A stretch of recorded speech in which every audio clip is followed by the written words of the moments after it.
This 57-year-old man was killed in his own room. His 3 teenage girls killed him. What went wrong with this family? The Khachaturyan case is one of the most well-known in Russia.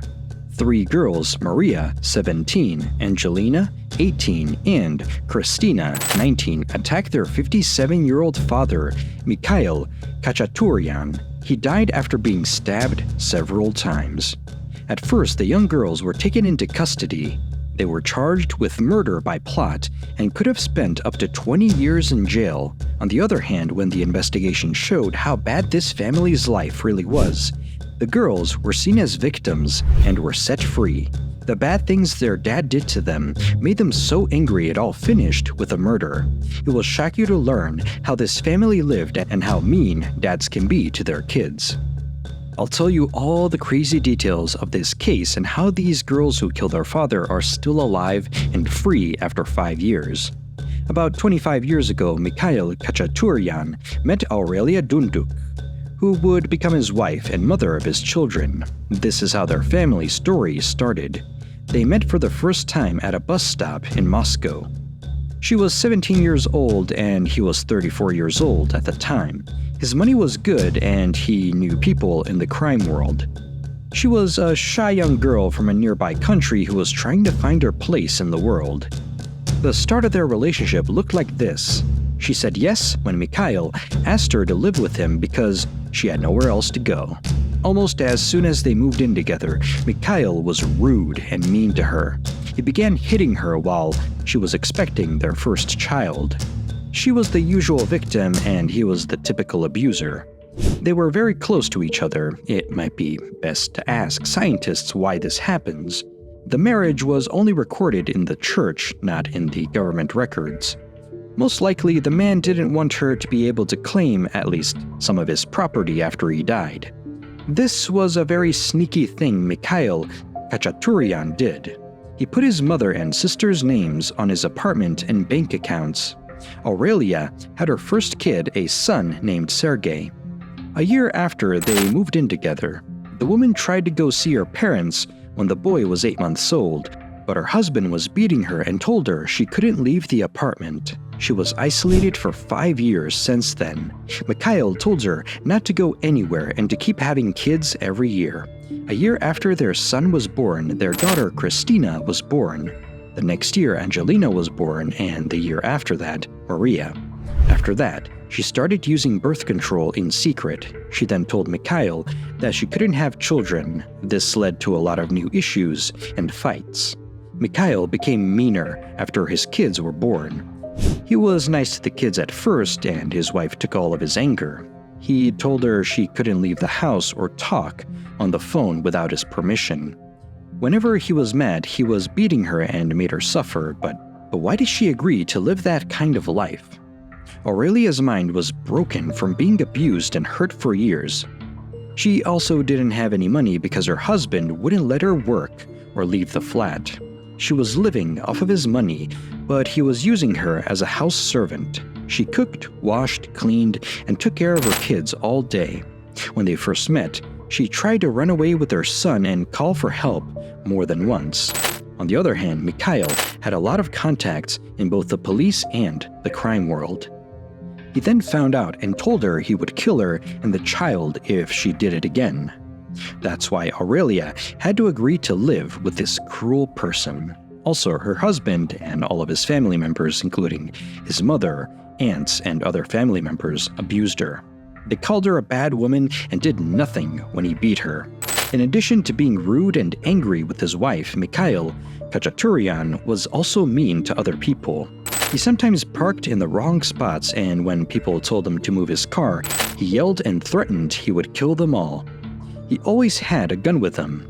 People in the area often called the cops to complain about him, but no one wanted to deal with this violent man. It looks like Mikhail really did have a lot of good contacts in the police force. His friends and family never really knew what he did for a job. Mikhail didn't have a job, but he went somewhere every day. His neighbors thought he was selling illegal goods, but there was no proof. Some of them also thought he was involved in small crimes. Every month, money was sent to his card by unknown people. Someone like Khachaturyan is known in the criminal world as a decider. A decider is someone who acts as a go-between for other criminals. The man was only a small part of this scheme, though. He was not even close to being rich. Mikhail kept a lot of guns in his house and never loved his family. He went to Israel a lot and prayed a lot in church there. It looks like he thought this was the best way to make up for his mistakes. It got worse and worse for the man every year. He became more and more abusive. His wife couldn't do anything. She was taken to the hospital one day after being beaten. When the doctors at the hospital asked her what happened, she told them straight out that her husband was to blame. They wrote down what she said, but no one did anything about it again. A lot of people in Russia think that outsiders shouldn't get involved in family matters. Mikhail also hit her right at the police station once. No one did anything. They told her, "We don't care, this is about your family." Over the years, things got worse between the father and son. Sergei was not liked by Mikhail because he thought he was not his real son. The boy was only 16 years old when his father threw him out into the cold streets without any money or other things. The boy had to sleep on the stairs. His mom fed him and let him in the house while Mikhail was out or sleeping, until he found out and Sergei had to leave his home for good. Krestina, Angelina, and Maria, the three sisters, have lived in a world of fear and hate since they were very young. Their father was very good to them when they were little. The girls' teachers at the school where they went said they were always happy. The girls loved going to school because it gave them a break from their difficult home life. Although some pictures from these sisters' lives made it hard to believe that bad things did happen in their family, they did. Like most young girls, they liked pretty clothes and threw parties when their dad wasn't around. A lot of their worries went away when they did these activities. But as the years went by, their lives got worse and worse. The dad started to look at the young girls in particular. His wife Aurelia became less important to him. In 2015, he chose to move out of the apartment, the mother of his children. At that time, the girls were 14, 15, and 16 years old. When his wife didn't want to leave, he put a gun to her head and said, "Otherwise, I'll kill you."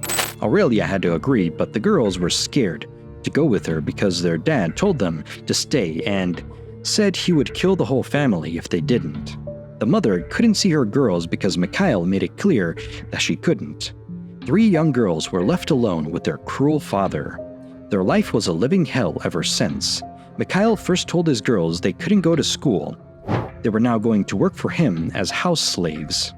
They had to clean, cook, and do what their dad asked. He set up a unique bell. When he pushed the button, a warning went off in the sisters' room telling them they had to serve their father right away. Mikhail could call his girls whenever he wanted, even late at night.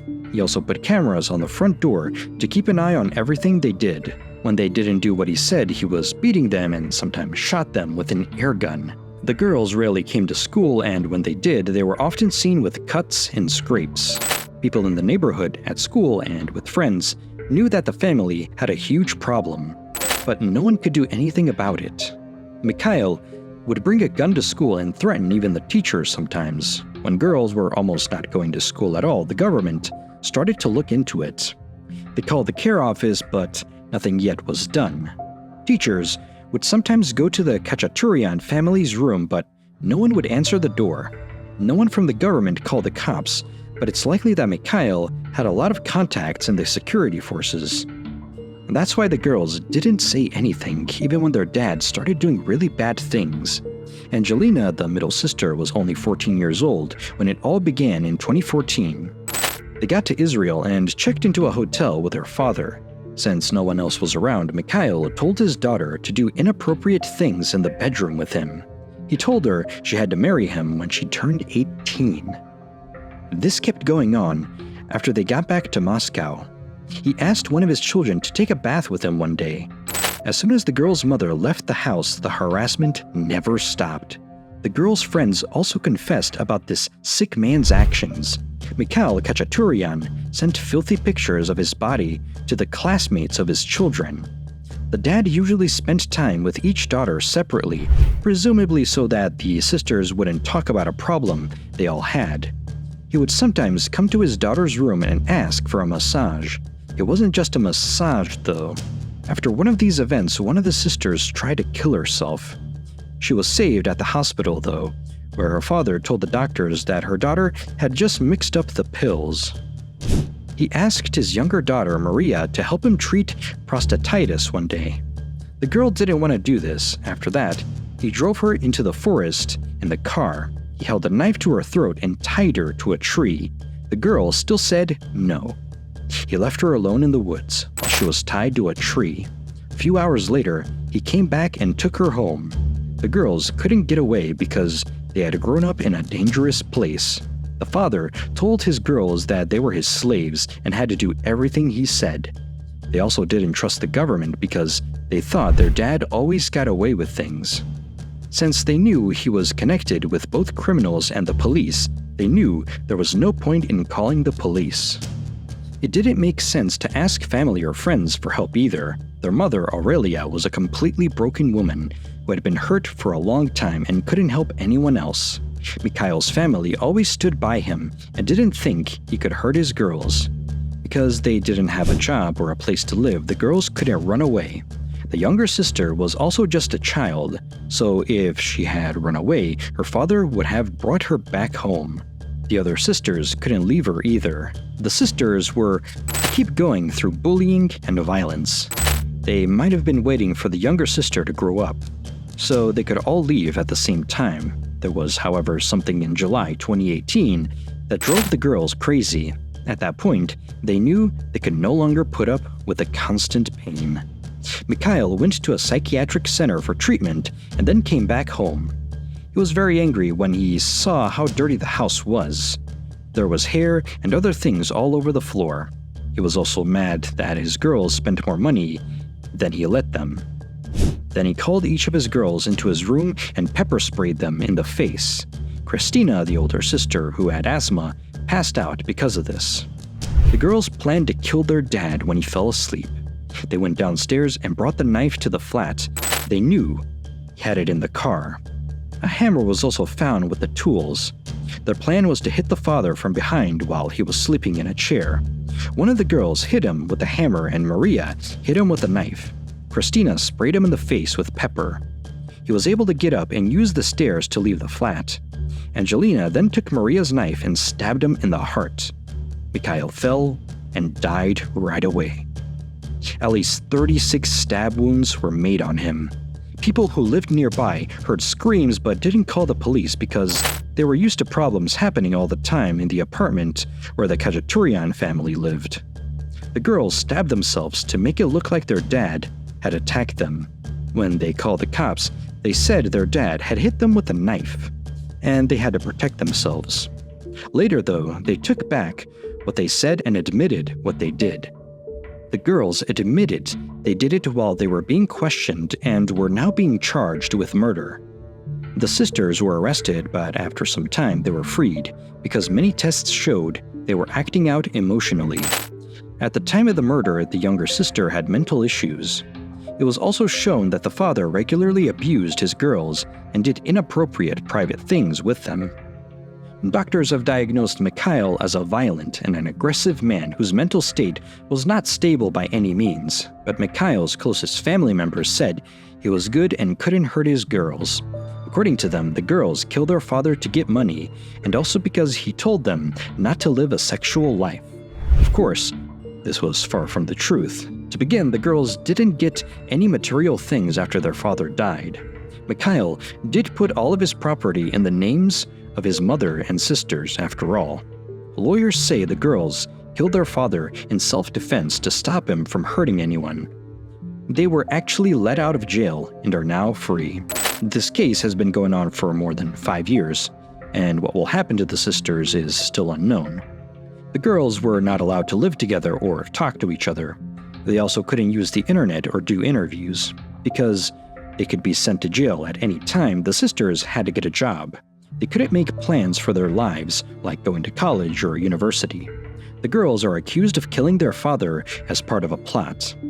This is a very bad act. They could go to jail for 20 years for this. The most sensible people in Russia stand with the girls because they know They are victims of abuse and are only trying to protect themselves. But another part of society, which is more male-centered, thinks they are killers and should go to jail. This story is how 3 young girls killed their father and messed up their own lives because no one cared or did anything about it. It didn't matter that the girls missed school, came to class with bruises, screamed, were abused, or their father pointed a gun at everyone nearby. This is mostly possible because Russia does not yet have a rule against domestic violence. The cops think that fights in the family are between family members and that no one should get involved. In fact, though, these kinds of fights often end in death. And there might be fewer cases like this if laws made it easier for victims to get help. It's yet possible that the Khachaturyan sisters, whose father abused them for many years, would go to jail and stay there for a long time.